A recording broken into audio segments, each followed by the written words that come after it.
Ta'ala, kalau kita pada suatu saat pasti akan kembali kepada Allah Subhanahu wa Ta'ala.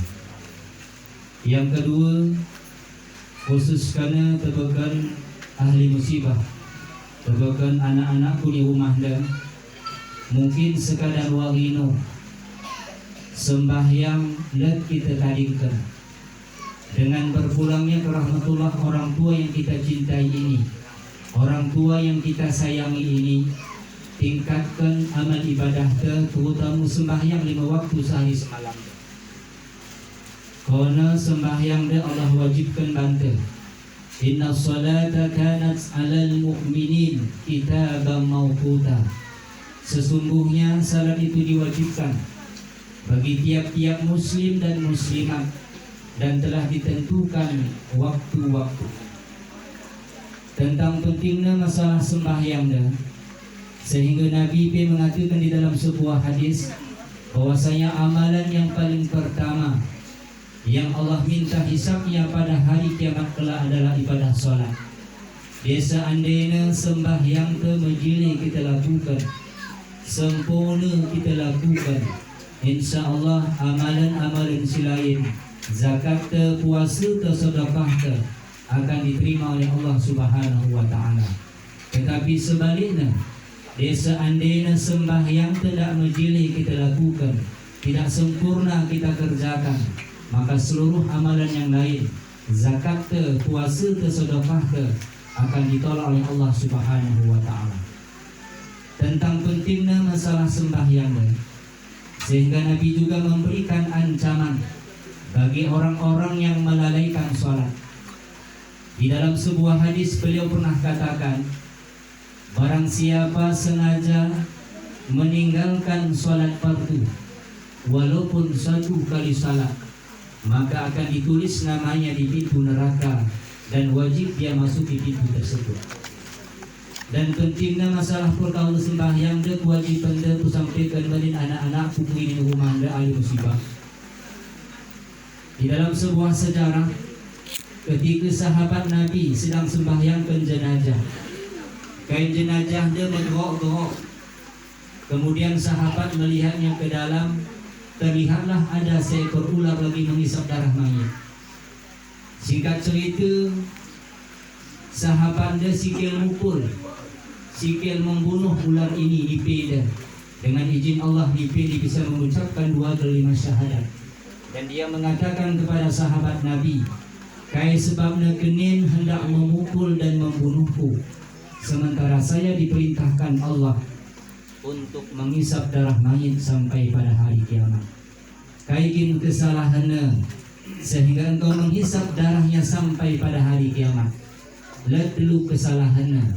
Yang pertama, dia mendengar seruan azan atau muazzin untuk melaksanakan salat, ia di rumahnya daripada masjid, sementara dia tidak mau mendatangi masjid tersebut, sementara dia tidak ada ojor, tidak ada halangan sama sekali. Yang kedua, dia enggan membayar zakat. Yang ketiga, dia tidak lagi mendengarkan perkataan alim ulama. Inilah ancaman bagi orang-orang yang meninggalkan perintah Allah ini. Selesai kita sembahyang anak-anakku, ulang lupa, doakan hang tua kita dah. Desa andainya kita tak sanggup bahasa Arab di sana, bahasa Alas pinamu, bahasa Indonesia pinamu. Sebagai contoh, aku sampaikan bagas bumi dan ya Allah ya Tuhan kami yang maha sifat pengampun, Engkau ampunkan ya Allah segala dosa-dosa orang tua kami ini, baik dosa yang dia sengaja ataupun tak dia sengaja, baik dosa besar ataupun dosa kecil, Engkau ampunkan ya Allah ya Rabbal Alamin. Ya Allah ya Tuhan kami yang maha sifat pengasih dan penyayang, Engkau jadikan kuburan orang tua kami ini ya Allah daripada sebuah taman dari surgamu, dan janganlah Engkau jadikan kuburannya ya Allah daripada sebuah lubang dari lubang api neraka-Mu. Birahmatika ya arhamar rahimin. paling kurang doa kebakan hang tua ke Allahumma firli wali walidayya warhamhuma kama rabbayana saghira. Ya Allah ya Tuhanku, ampunilah dosaku dan dosa kedua orang tuaku, dan kasihilah mereka sebagaimana mereka menyayangiku di waktu kecil. Kemudian yang terakhir, khusus karena tebakan ahli musibah, tebakan anak-anak di rumah dah. Mungkin sekadar wangino ame ini menjadi kelimbahan. Dengan berpulangnya ke rahmatullah orang tua yang kita cintai ini, tingkatkan tule bakti ke taat tebakan ame itu. Orang yang paling berjasa geluh di bagas dunia adalah orang tua kita. Orang yang paling kasih sayang adalah orang tua kita. Kasih sayang orang tua terhadap anaknya tidak dapat dibalas dan dihitung. Seorang sahabat pernah bertanya kepada Rasulullah, "Ya Rasulullah, siapakah orang yang paling pertama yang saya pergauli, yang paling saya temani?" Nabi menjawab, "Ibumu." Dulu kali ibu baru ayah. Sebab ibu yang mengandung, ibu yang melahirkan, dan ibu yang menyusui. Seorang sahabat juga bertanya kepada Rasulullah, "Ya Rasulullah, apakah sudah terbalas segala jasaku pada orang tuaku? Saya sudah pernah menggendongnya dari Mekah ke Madinah pulang balik." Apa kata Rasulullah? "Kalau seandainya sebahagian badanmu itu dicincang-cincang dan diberikan makan kepada orang tuamu, itu pun belum seberapa. Oleh sebab itu berbaktilah kita kepada orang tua kita, taatilah orang tua kita, dan doakanlah orang tua kita apabila telah meninggalkan kita." Terkhusus tebakan Banten ahli takjiah Koinang, maka singkat aku sampaikan Banten. Dapat kita pagi diselamatkan Allah, diselamatkan kita daripada azab dan siksa kubur. Marilah kita biasakan geluh di bagas dunia dah. 4 hal kita biasakan dan 4 hal kita tinggalkan. Yang pertama kita biasakan adalah menjaga solat 5 waktu sehari semalam. Yang kedua kita biasakan berinfak, bersedekah. Nabi pernah mengatakan di dalam sebuah hadis, orang-orang yang berharta hendaklah ia bersedekah dengan hartanya. Orang-orang yang berilmu hendaklah ia bersedekah dengan ilmunya. Dan orang-orang yang mempunyai kekuatan tenaga hendaklah ia bersedekah dengan kekuatan tangannya.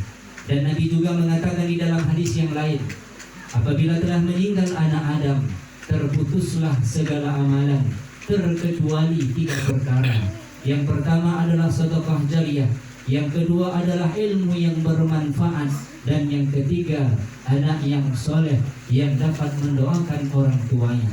Sedangkan yang ketiga hang tua yang harus kita lazimkan geluh di bagas dunia dah, sehingga kita diselamatkan daripada azab dan siksanya kubur, kata Rasulullah, yaitu adalah banyaklah membaca Al-Quran. Nabi pernah mengatakan di dalam sebuah hadis, "Iqra' wal Quran fa innahu ya'ti yaumal qiyamah syafi'an li ashabihi." Bacalah Al-Quran, sebab pada hari kiamat ia bakal datang menjadi syafaat bagi pembacanya. Dan salah satu hang tuaku saudaraku, pertanyaan malaikat mungkar dan nakir di alam barzah adalah, "Wama imamuka?" Siapa imammu? Apakah mampu bagi kita jawab hang tuaku saudaraku bahwa imam itu adalah Al-Quran, sementara kita geluh di bagas dunia itu Al-Quran tidak pernah kita baca.